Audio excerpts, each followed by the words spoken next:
Her imparatorluk önce kendini, sonra insanını iyileştirmeyi öğrenir. Selçuklu'nun şifahanesinden yükselen dua sesleri, kadın ellerinde karıştırılan ilaçlar, bitkilerin kokusu, suyun dingin sesi. İşte o sesler Osmanlı'nın damarlarında yeniden yankılandı.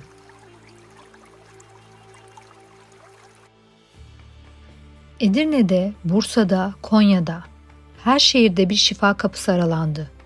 Avluların gölgesinde musikiyle tedavi edilen hastalar, kervan yollarında dolaşan gezgin hekimler ve saray koridorlarında sessizce yürüyen şifacılar.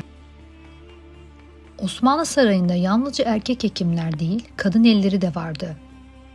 Ebelikten cerrahiye uzanan bir geleneğin içinden kadın doktorlar doğdu. Onlar doğumların gizli kahramanlarıydı. Bazısı padişahın çocuklarını dünyaya getirdi. Bazısı halkın arasında şifa dağıttı. Zamanla tıp artık yalnızca dua değil, bir ilim haline geldi. Darüşşifalar medreseye, medreseler tıp okuluna dönüştü. 1827'de tıphane-i amire açıldığında Osmanlı tıbbı artık kanunla tanınan bir meslek olmuştu.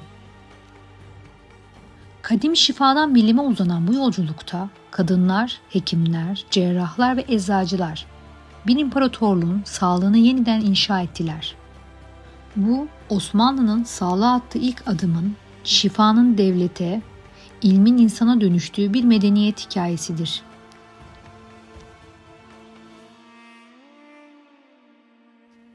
Osmanlı, Selçuklu'nun mirasını sadece toprakta değil, şifada da devraldı.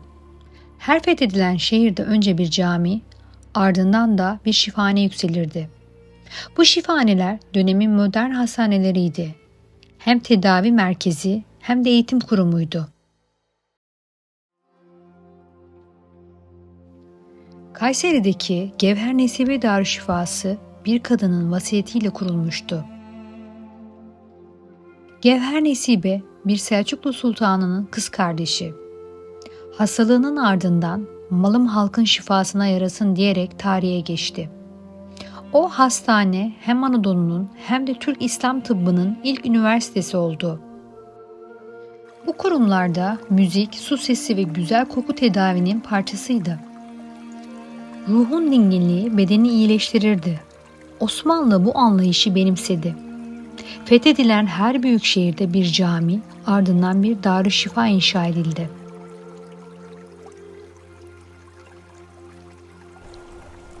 Kadınlar Osmanlı sağlık kültürünün görünmeyen ama vazgeçilmez gücüydü. Ebelik yalnızca doğum yaptırmak değil, toplumsal bir güven bağını temsil ediyordu. Kadın ebeler lahusa bakımı, kadın hastalıkları, çocuk hastalıkları, ateşli rahatsızlıklar ve bitkisel karışımlar konusunda uzmandı. Bir kadın diğerine şifa öğretirdi. Kitap yerine sözü, diploma yerine duayı devrederdi. İğne, makas, tülbent ve dualar. Bütün bilgi annenin nefesiyle bebeğin ağlaması arasında doğardı. Bazıları köylerde ana sultan, şehirlerde ebe kadın, saray çevresinde kadın hekim diye anılırdı. Gayrimüslim topluluklarda da Rum, Ermeni ve Yahudi kadınlar hekimler vardı. Erkek hekimlerin giremediği mahrem alanlarda kadınlar hem dini gerekçeyle hem toplumsal ihtiyaçla görev yapardı.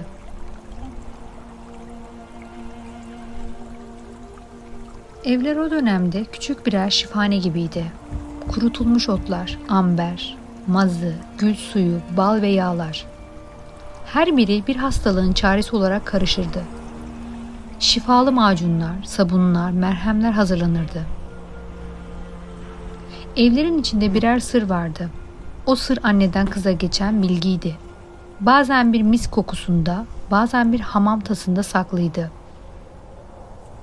Bu gizli bilgi sözlü kültürle yayıldı. Kadınlar bilgiyi kitaplardan değil, yaşantılarından öğreniyordu. 1539'da Kanuni Sultan Süleyman'ın eşi Hürrem Sultan, Mimar Sinan'a bir darüşşifa yaptırdı. Haseki Darüşşifası. Burası yalnızca hastaları tedavi etmekle kalmadı. Kadınlara ayrılmış bölümleriyle Osmanlı'da kadın sağlığının kurumsal başlangıcı oldu. Hürrem Sultan yalnızca bir hükümdar eşi değildi.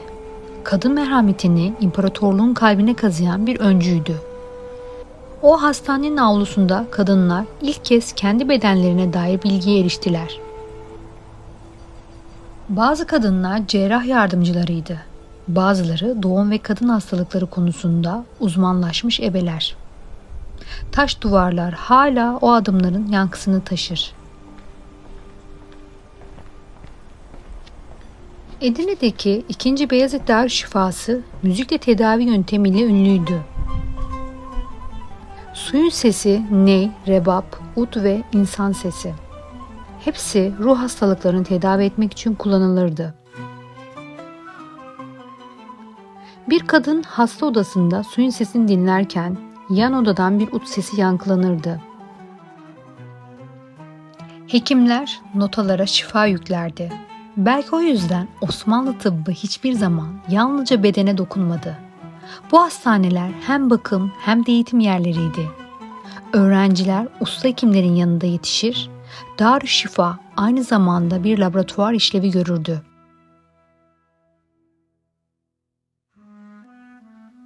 Zamanla diplomasız hekim diye anılan halk hekimleri ortaya çıktı. Bu kavram bugün olumsuz görünse de o dönemde halkın güven duyduğu hekim tipiydi. Köylerde, kasabalarda kadın erkek otacılar halkın ilk başvurduğu kişilerdi. Onlar diploma taşımıyordu ama bir çocuk hastalandığında herkes o kapıya koşardı. Çünkü şifanın kokusu ellerinden yayılırdı. Bu dönemde usta çırak yöntemleriyle yetişen hekimler bazen gerçek uzmanlar, bazen ise ehliyetsiz kişilerdi. Bu durum zamanla devletin müdahalesini gerektirecekti. 18. yüzyıllarda Osmanlı tıbbı yavaşlamaya başladı. Avrupa mikroskopla hastalıkları incelerken Osmanlı hala eski metinler olan İbn Sina ve Galen'in kitaplarını kopyalatıyordu. Tıp eğitimi medrese sınırlarında kaldı. Pratik azaldı, hekim sayısı düştü. İmparatorluğun kalbi yavaş atıyordu. Şifa artık bir dua değil, bir ilimin konusu olmalıydı. İşte bu duraklama 18. yüzyıl sonlarına gelen reform dalgasının zeminini hazırladı. Osmanlı İmparatorluğu için büyük bir dönüşüm çağıydı. Askeri, idari ve toplumsal alanlarda başlayan reformlar tıbbın da yönünü değiştirdi. Osmanlı sağlık kurumları artık sadece yardım amaçlı vakıflar yapılır olmaktan çıkıyor, devletin denetiminde bir sistem haline geliyordu. 3. Selim Avrupa ordularını incelemiş, gördüğü en büyük farkın sağlık sisteminde olduğunu anlamıştı. Ordunun disiplini yalnız talimle değil, asker sağlığıyla da ölçülüyordu. 1799'da İstanbul'un Levent çiftliğinde kurulan ilk modern askeri hastane, Osmanlı'nın tıpta yeni bir sayfa açtığı andır. Bu küçük hastane, düzenli sağlık personeline sahip ilk Osmanlı kurumuydu. Hekimler artık sadece şifacı değil, kayıt tutan, ölçen, gözlemleyen birer bilim insanıydı. Ancak reformu başlatan bu yapı, 1808'deki Yeniçeri isyanında yakılarak yok edildi. 3. Selim ayrıca 1806'da Haliç Tersanesi'nde bir deniz tıp okulu açtırdı. Bu okulda öğrenciler haftada bir gün şehirdeki Darüşşifalar'da staj yapıyor, 3. yıldan itibaren donanma gemilerinde görev alarak uygulamalı eğitim görüyordu. Bu model Avrupa'daki deniz tıp akademilerinin örnek alınmasıyla oluşturulmuştu. Tıp öğrencileri parasız eğitim görüyor, mezun olduktan sonra 4 yıl donanmada çalışarak devlete borçlarını ödüyorlardı. Eğitimde kullanılan ders kitapları arasında Batı dillerinden çevrilmiş anatomi ve kimya kitapları bulunuyordu. 3. Selim'in reformları uzun ömürlü olamadı. Ancak bıraktığı altyapı 2. Mahmut döneminde yeniden canlanacaktı. II. Mahmut döneminde 1827'de Tıphane-i Amire ve Cerrahane-i Mamure adlı iki kurumun açılmasını emretti. Bu Osmanlı'da modern tıp eğitiminin resmi başlangıcı oldu. Tıphane-i Amire'de teorik dersler, Cerrahane-i Mamure'de ise cerrahi uygulamalar verilirdi. Okul Şehzadebaşı'ndaki Tulumbacıbaşı konağında açılmıştı. İlk yıllarda eğitim İtalyanca yapıldı. Daha sonra Fransızcaya çevrildi. İlk öğretim üyeleri arasında İtalyan hekimler yer alıyordu. Eğitim, Batı tıbbına uygun olarak anatomi, fizyoloji, farmakoloji, kimya ve cerrahi alanları kapsıyordu. Ancak en büyük eksiklik anatomi dersleri için insan kadavrası bulamamasıydı. Bu nedenle çoğu kez öğrenciler köpek veya koyun, keçi gibi küçükbaş hayvanlar üzerinde çalışmak zorunda kalıyorlardı. Kadavra kullanımı Osmanlı'da uzun yıllar tartışmalı bir konuydu. İslam hukukuna göre ölüye zarar vermek haramdı. Bu nedenle insan kadavralarıyla çalışmak büyük tepki çekiyordu. Ancak yabancı hocalar tıbbın ilerlemesi için bu uygulamanın zorunlu olduğunu savunuyorlardı.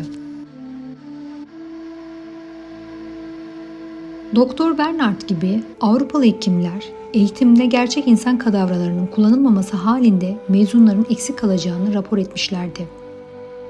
Bunun üzerine II. Mahmut'un izniyle bir dizi düzenleme yapıldı. Cezaevlerinde ölen mahkumların bedenleri tıp öğrencilerin eğitiminde kullanılmaya başlandı. Kadavralar sabah erken saatlerde gizlice okula getiriliyor, derslerden sonra dualarla defnediliyordu. Bu uygulama Osmanlı tıbbında bir dönüm noktası oldu. Artık anatomi dersleri pratik olarak yapılabiliyor, öğrenciler doğrudan insan vücudunun yapısını gözlemleyebiliyordu. Bu sayede cerrahi alanda büyük ilerlemeler kaydedildi. II. Mahmut yeni kurduğu modern ordunun her birliğinde bir sağlık birimi bulundurulması zorunlu kıldı. Bu amaçla İstanbul'da da Taşra'da da çok sayıda askeri hastane kuruldu. 1835'te Tophane'de ve 1838'de Büyükliman'da ve Galatasaray'da yeni hastaneler açıldı. Bu hastaneler hem askeri hizmet ediyor hem de tıp öğrencilerine uygulama alanı sağlıyordu. Artık hekimlik yalnızca sarayda değil, cephede, kışlada, hastane koğuşlarında öğretiliyordu. Her ameliyat bir ders, her hasta bir sınavdı. 1843 Sultan Abdülmecid'in annesi Bezmi Alem Valide Sultan, her Müslüman tedavi hakkına sahiptir diyerek yeni bir kurum kurdu. Bezmi Alem Valide Sultan Gurebai Müslümin Hastanesi. Burası yalnızca yoksullara değil, devrin tüm halkına hizmet eden ilk büyük sivil hastaneydi. Temiz hava, su kaynakları ve geniş bahçelerle çevriliydi. Kadın ve erkek koğuşları ayrıydı. Bulaşıcı hastalıklar için izole bölümler hazırlanmıştı. Bu yapı hem Osmanlı mimarisinin zarafetini hem Avrupa tıbbının düzenini taşıyordu. Ve ilk kez bir belgede hastane kelimesi resmi olarak geçti. Burada görev yapan hekimlerin bir kısmı Avrupa'da eğitim görmüş, bazısı Paris'ten, bazısı Viyana'dan dönmüştü. Artık tıp, vakıf hizmetlerinden çıkıp devletin modern bir kurumu olmuştu.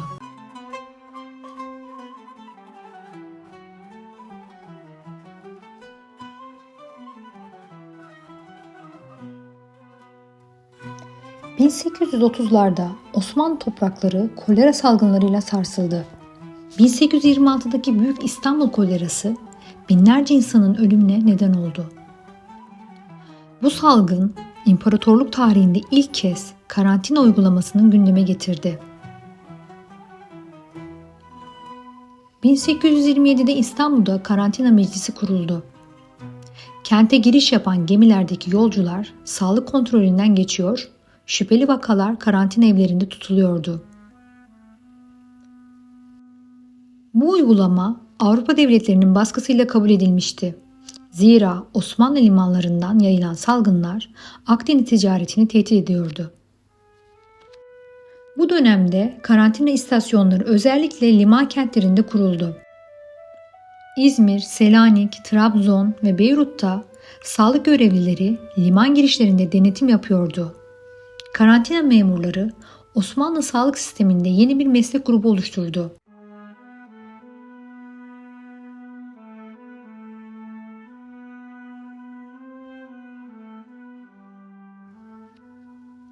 (1853-1856) Kırım Savaşı Osmanlı sağlık sisteminin gerçek bir sınavıydı.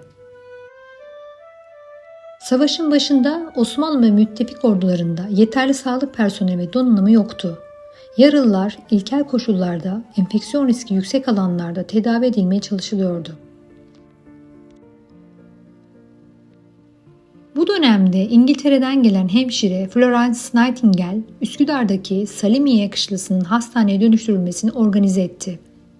Nightingale, modern hemşirelik hizmetlerinin Osmanlı topraklarında uygulanmasını sağladı. Temizlik, hijyen ve beslenme kurallarını düzenleyerek ölüm oranını %40'dan %2'ye düşürdü. Bu olay Osmanlı ordusunda sağlık hizmetlerinin yeniden yapılandırılmasına yol açtı. Kırım Savaşı sonrasında tıbbi öğrencileri İngiliz hemşirelik sistemini model aldı.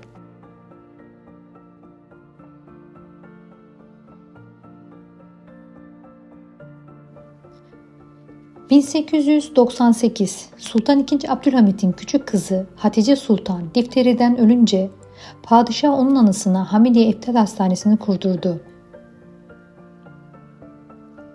Bu hastane Osmanlı'da çocuklara adanmış ilk tıp kurumuydu. Artık her çocuk sarayda doğmamış olsa bile devletin koruması altındaydı. Mimar Franz Liebermann tarafından tasarlanan yapıda pavyon sistemi uygulanmıştı. Her pavyon belirli bir hastalığa ayrılmıştı. Kızamık, çiçek, difteri gibi bulaşıcı hastalıkları ayrı binalarda tedavi ediliyordu. Pavyonlar arasında geniş bahçeler, temiz hava akışı sağlamak için düzenlenmiş yollar bulunuyordu. Hastanede kullanılan mobilyalar Hereke fabrikasında özel olarak üretilmiş, eczane dolapları Yıldız Saray atölyelerinde yapılmıştı. Bu detaylar sağlık kurumlarının artık imparatorluk prestijinin bir parçası haline geldiğini gösterirdi. 1898'de Alman tıp profesörü Dr. Robert Rieder, Osmanlı ordusundaki tıp eğitimini yeniden düzenlemek üzere İstanbul'a davet edildi. Rieder, Gülhane'de bir uygulama hastanesi kurdu ve buraya Gülhane Seyriyat Hastanesi'nin adını verdi. Gülhane, modern cerrahi, anatomi ve farmakoloji laboratuvarları ile donatılmıştı. Burada öğrenciler pratik eğitimle birlikte disiplinli bir staj sistemine tabi tutuldu. Kadavralar üzerinde anatomi dersleri düzenli hale getirildi. Laboratuvarlarda mikroskobik incelemeler yapılmaya başlandı. Rieder'ın önerisiyle Haydarpaşa'da yeni bir askeri tıp okulunun binası inşa edildi. Bu bina neo-rönesans tarzında 3 katlı ve geniş avlulu bir yapıydı. Elektrik aydınlatması, merkezi ısıtma ve su tesisatı olan ilk Osmanlı eğitim binasıydı.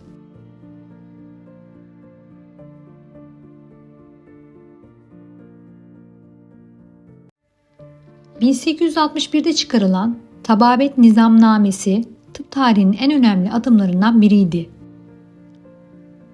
Artık kimse diploma olmadan hekimlik yapamayacaktı. Eczacılık, diş hekimliği ve cerrahlık ruhsata bağlandı. Kadınların resmi tıp eğitimi hala yasaktı. Ama bazıları gizlice ebelik mekteplerine girerek ilk modern kadın sağlıkçılarının yolunu açtı. Bilim kurallaştıkça sağlık artık yalnızca ilim değil, bir yönetim biçimi haline geldi. Osmanlı şifadan sisteme geçiyordu.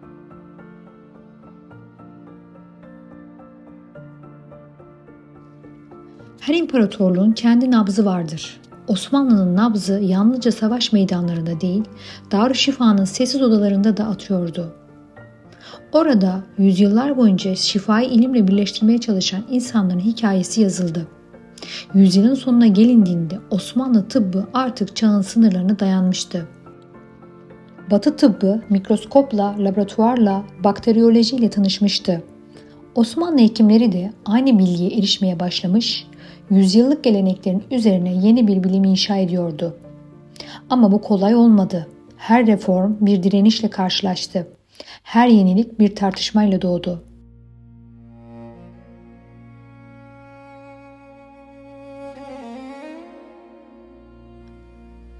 Yüzyılın son çeyreğinde Osmanlı sağlık kurumları artık bir ağ şeklinde yayılmıştı.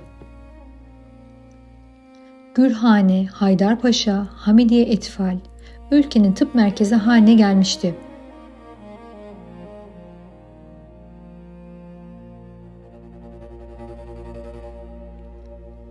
Taşra'da ise memleket tabipleri adı verilen doktorlar görev yapıyordu. Bu hekimler sadece hastaları tedavi etmekle değil, halk sağlığı düzenlemeleriyle de sorumluydu. Her vilayette küçük dispanserler, aşı istasyonları ve doğum evleri açılmaya başlandı. Yoksul hastalar için ücretsiz tedavi sistemleri geliştirildi. Fakirlerden para alınması yasaklandı. Osmanlı sağlık hizmetlerini ilk kez merkezi bir bürokrasiyle bağlamıştı.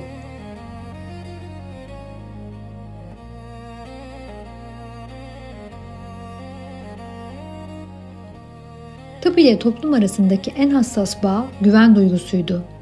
Osmanlı'da bu güveni sağlamak için rıza senetleri düzenlenirdi. Bir hasta ameliyat veya tedavi öncesinde hekimle birlikte kadı huzurunda bir belge imzalardı. Bu belge tedavi sürecinde olası bir ölüm durumunda hekimin sorumluluğunu sınırlandırırdı. Bu sistem dönemin etik anlayışının somut bir yansımasıydı. Osmanlı hekimliği sadece bilgiyi değil, ahlaka da dayanıyordu. Hekim hem ilim adamı hem de vicdan sahibi bir kişi olarak görülürdü.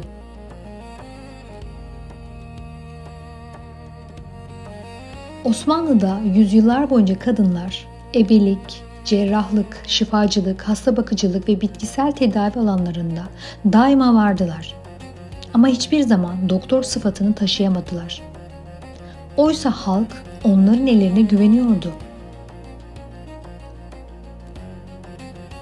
Bir doğumun ortasında, bir hastanın başucunda kadınlar ilmin dışına itilmişken pratiğin tam merkezindeydiler. Bu dönemde devlet kayıtlarında kadın cerrah veya kadın kehhal yani göz hekimi gibi unvanlara rastlanır. Ama bunlar istisnai örneklerdi. Sistem onları kabul etmiyor, yalnızca görmezden geliyordu. 19. yüzyılın sonuna gelindiğinde Osmanlı modern tıpla tanışmış ama toplumsal cinsiyet duvarlarını aşamamıştı. Kadınların tıp eğitimi almaları hala yasaktı. Ancak aynı dönemde açılan Kız Rüştiyeleri ve Darül Muallimat kadınlara bilimsel eğitimin kapısını araladı. Bu okullarda yetişen bazı genç kadınlar gizlice ebelik mekteplerine başvurdu.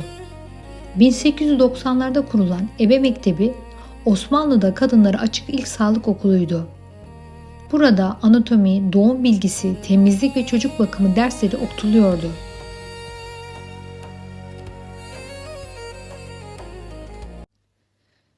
İkinci Abdülhamit döneminde sağlık alanındaki reformlar hız kazandı. Kadın ebelere maaş bağlandı, sınav sistemi getirildi. Artık sadece usta çırak geleneği değil, yazılı diploma şartı vardı. 1900'lerin başında bazı kadınlar gayri resmi olarak tıbbiye-i şahane derslerine dinleyici olarak kabul edildi. Bu sessiz devrim Cumhuriyet döneminde de kadın doktor unvanını taşıyacak bir neslin tohumlarını attı.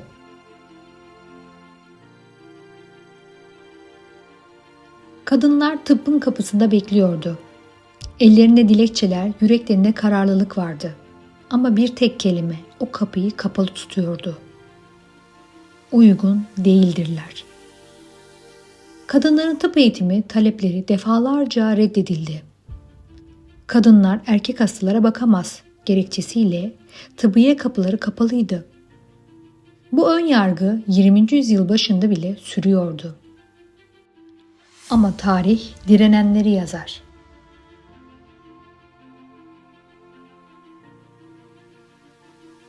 ...1916'da bir kadın tüm bu duvarların arasından geçmeyi başardı. O Türkiye'nin ilk kadın doktoru Safiye Ali. Safiye Ali eğitimine Almanya'da başladı. 1923'te yurda döndüğünde İstanbul'daki Cağaloğlu semtinde ilk muayenehanesini açtı. Kadın ve çocuk hastaları üzerine uzmanlaşmıştı.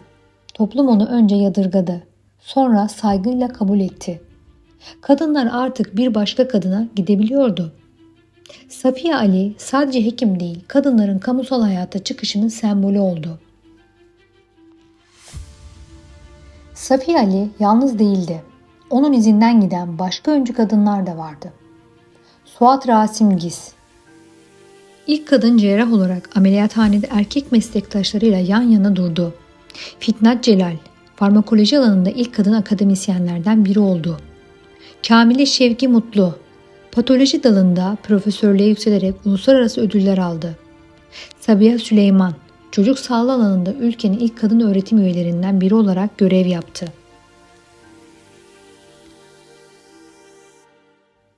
Onlar yalnızca beyaz önlükleriyle değil, kararlılıklarıyla da bir dönemi aydınlattılar. Her reçete, her ameliyat kadınların bilimdeki varlığının sessiz bir ilanıydı.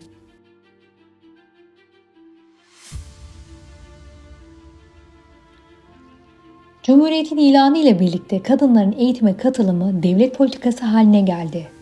Tıp fakülteleri kız öğrencilerine kapılarını resmen açtı. Ebelik, hemşirelik ve doktorluk artık birer kadın mesleği değil, insan mesleğiydi.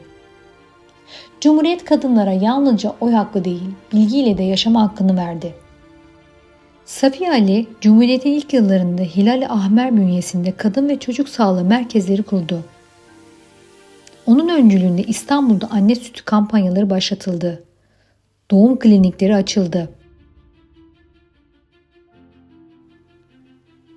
Darüşşifalardan Gülhane'ye, ebelik mekteplerinden modern tıp fakültelerine uzanan bir yol.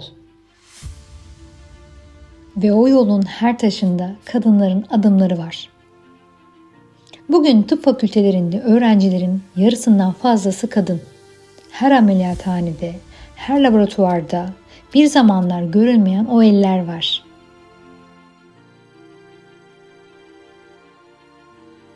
Onlar yalnızca hastaları değil, bir milleti iyileştirdiler.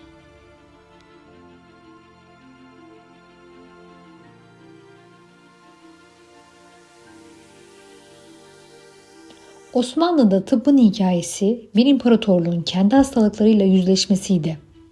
Cumhuriyette bu hikaye kadının kendini iyileştirmesiyle tamamlandı. Şifa artık dua ile değil, bilgiyle arandı. Ve kadınlar, onlar o bilginin kalbinde yerini aldı. Bugün her hastanenin koridorunda, her tıp öğrencisinin ellerinde, her hekimin vicdanında o ilk kadınların izi hala yaşıyor. Osmanlı'dan Cumhuriyet'e uzanan bu uzun yürüyüş sadece tıbbın değil, insanın kendini keşfetme hikayesiydi. Tarihin derinliklerine birlikte inmeye devam etmek için kanala abone ol, yeni belgesellerde görüşmek üzere. Hoşça kal.